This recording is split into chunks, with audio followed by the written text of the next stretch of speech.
जिसने आकाश बनाया, जिसने पृथ्वी बनाई, जिसने आकाश बनाया, जिसने पृथ्वी बनाई, वो सर्वशक्तिमान प्रभु है। वो यहोवा हमारे संग संग है।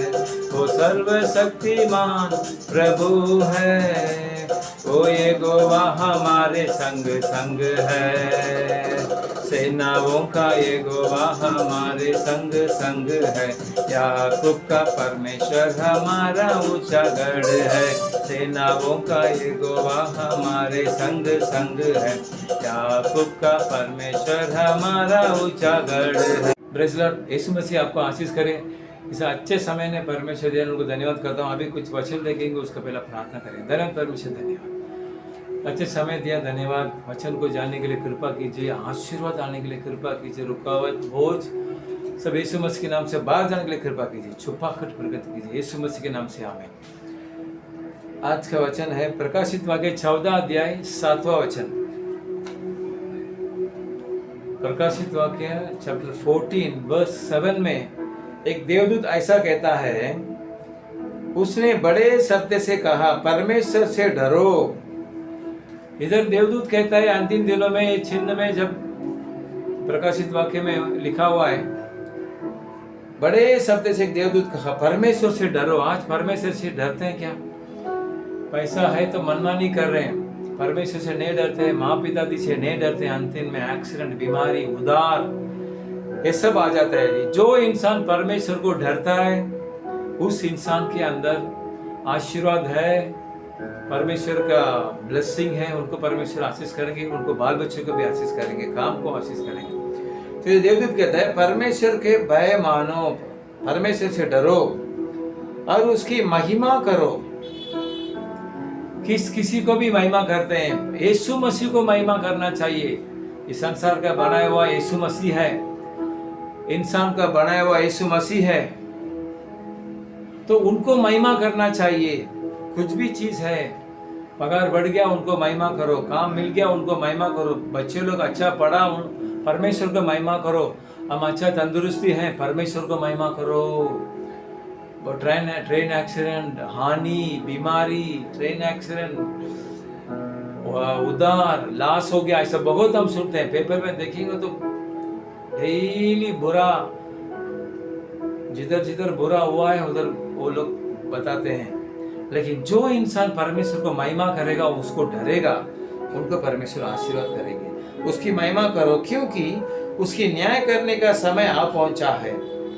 परमेश्वर का न्याय करने का समय आ पहुंचा है। मेरे प्रिय परमेश्वर के प्रजा, ये 2024 में हम हैं।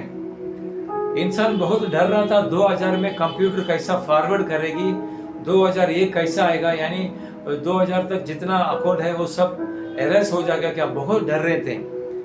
लेकिन अंत में वो नहीं हुआ, क्योंकि 2000 के बाद कंप्यूटर फिर वो अपने काम करना शुरू किया 2001 में। तो पवित्र वचन में लिखा है, अब कुछ क्या समय में हम जीवन बिता रहे हैं, परमेश्वर न्याय करेंगे। कोर्ट में न्याय नहीं है, पुलिस स्टेशन में न्याय नहीं है, लेकिन इधर पवित्र वचन कहता है, क्यों परमेश्वर को महिमा करना चाहिए, परमेश्वर को डरना चाहिए, उसकी न्याय करने का समय आ पहुंचा है। परमेश्वर का न्याय करने का समय आ पहुंचा है। क्यों? अभी देश झगड़ा हो रहा है, ये सब क्यों है? परमेश्वर न्याय कर रहा है। तो ये अभी न्याय करने का समय आ पहुंचा है, इसके लिए परमेश्वर को महिमा करो। आप परमेश्वर का महिमा करो, हम सब मिलकर परमेश्वर का महिमा करेंगे। जो कुछ चीज हमारे पास है, प्रॉपर्टी है, बच्चे हैं, हम उसको परमेश्वर को दिखाकर महिमा करेंगे। और इधर आगे लिखा है, उसका भजन करो जिसने स्वर्ग और पृथ्वी और समुद्र। परमेश्वर का भजन करना चाहिए, यीशु मसीह को भजन करना चाहिए। आज सिनेमा का जो गाना डाल रहे हैं, गाच रहे हैं, ना रहे हैं, लेकिन पवित्र वचन में लिखा है परमेश्वर का भजन नहीं करेंगे। और भजन संहिता 73 में लिखा है, जो अपने मनमानी कर रहे, स्तन भर में उसको कुछ भी हो सकता है। इस दुनिया में कोई नहीं बोल सकता मैं जिंदा रहूंगा, मैं एकदम तंदुरुस्त रहेगा। अचानक बीमारी आएगा, मर जाएगा, अचानक लॉस हो जाएगा, अचानक बहुत सारे अचानक हो रहा है। तो इसके लिए इधर पवित्र वचन कहता है भजन करो, यीशु मसीह को भजन करो, जिसने स्वर्ग और पृथ्वी, इस स्वर्ग यीशु मसीह ने बनाया, पृथ्वी यीशु मसीह ने बनाया, समुद्र यीशु मसीह ने बनाया, जल के सोते बनाए। जो हम पानी पीते हैं, जल के सोते, समुद्र, आकाश, ये सब यीशु मसीह ने बनाया। इसके लिए उनको भय मानिए, डरिए, उनको महिमा कीजिए। परमेश्वर का न्याय करने का समय आ गया। देश डर रहा है, देश के देश प्रजा तकलीफ उठा रहे हैं, लबनान में तकलीफ उठा रहे हैं, गाजा में तकलीफ उठा रहे हैं। ये सब यीशु मसीह को न्याय करने का समय है। तो जो कोई इंसान यीशु मसीह को डरेंगे, जीसस को डरेंगे, उनको परमेश्वर इस समय में क्या हालत हो रहा है उससे बचाएंगे कर पवित्र वचन कहता है। और भी हम 128 भजन संहिता में हम देखेंगे, तो भजन संहिता 128 में हम देखेंगे। और भजन संहिता वाला क्या कहता है, भजन संहिता 128 में पहला वर्ष में पढ़ता हूँ, क्या है धन्य है हर एक जो यहोवा का भय मानता है और उसकी मार्गों पर चलता है। परमेश्वर न्याय करने का समय आ गया है, लेकिन आप और मैं क्या करना चाहिए? परमेश्वर का भय मानकर, उनके यहोवा का भय मानकर, यहोवा यीशु मसीह है, उनकी मार्ग पर चलता है, उनके जो रास्ता पे चलना चाहिए। आज बहुत सारे जन चर्च में जाके प्रेयर करते हैं, लेकिन कौन इंसान परमेश्वर का भय मानता है? पैसा है, गाड़ी है, मनमानी करेंगे, चर्च में भी आके मनमानी करेंगे। लेकिन इधर भजन संगीत वाला कहता है परमेश्वर यहोवा का भय मानकर उसके मार्गों पर चलता है, उसको धन्य है। और दूसरा वचन कहता है 128 भजन संगीता, तू अपनी कमाई को निश्चय खाने पाएगा। जो कमाते हैं, डॉक्टर का ऊपर देते हैं, बीमारी में देते हैं, बहुत सारे नुकसान हो जाते हैं और बहुत जन छीन लेते हैं। लेकिन इधर भजन संगीत वाला क्या कहता है? जो इंसान परमेश्वर को भय मानता है, उनको महिमा करता है, उनको क्या होता है? कमाई को निश्चय खाने पाएगा, वो खुद खाएगा। तू धन्य होगा और तेरा भला ही होगा। आप परमेश्वर का महिमा करते हैं, आपको भला ही होगा। तेरे घर के भीतर तेरी स्त्री फलवंत दाखलता सी होगी। बहुत सारी स्त्री अपने पति से बराबर इज्जत नहीं देती है, उस घर में आशीर्वाद नहीं रहेगा। लेकिन इधर जो परमेश्वर का वचन जो भय मानता है, उनको महिमा करता है, उसके घर का स्त्री कैसा होगा? भीतर तेरी स्त्री फलवंत दाखलता से होगी, वो अच्छे मुस्कुराएगी, अपने से अच्छे बात करेगी, शांति से रहेगी, समाधान से रहेगी, आपको जो कुछ चाहिए वो खुद लाएगी। तेरी मेज के चारों ओर तेरे बालक जल पाई के पौधे से होंगे। जल पौधे से आपके बालक होंगे, आपके बालक अच्छे आशीर्वाद पाएंगे। जो इंसान परमेश्वर के भय मानता है, उनके पत्नी अच्छे रहेंगे, उनके बच्चे अच्छे रहेंगे। सुन, जो पुरुष यहोवा का भय मानता है वह ऐसे ही आशीर्वाद पाएगा। जो इंसान का भय मानता है, उसके घर में आशीर्वाद ही आशीर्वाद रहेगा। भय नहीं मानेगा, एक्सीडेंट, उधार, बोझ, बीमारी सब आ जाएगा।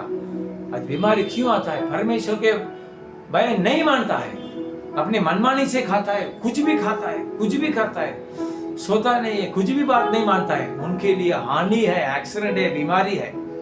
तो इधर लिखा है भजन संहिता 128:4 में, सुन, जो पुरुष पर यहोवा का भय मानता हो वह ऐसे ही आशीर्वाद पाएगा, उसके घर में शांति रहेगा, समाधान रहेगा।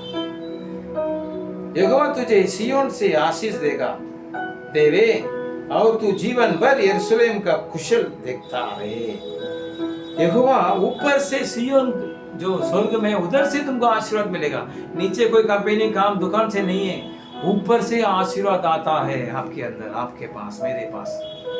वही भजन संगीत वाला कहता है, सिय्योन, यहोवा तुझे सिय्योन से आशीर्वाद देवे, जो परमेश्वर का भय मानता है, और तू जीवन भर यरूशलेम का कुशल देखता रहे।